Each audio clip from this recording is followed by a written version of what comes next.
In this video, we'll show you how to change the windshield wipers on your Chevy Silverado. You can find them on CarParts.com via the link in the description. Lift the wiper blade arm up until it's locked in the upper position. To remove the blade, lift the locking flap using a car trim removal tool. Then, slide the blade down to remove it.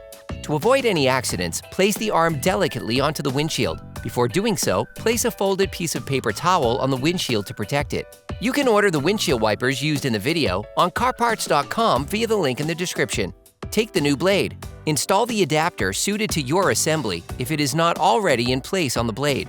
To put the new one in place, slide the blade into place, then fold down the locking flap. Hey, it's Alex from CarParts.com. For great content, our best price, and fast shipping, download the CarParts.com app now. Place the arm back down gently. Operation complete.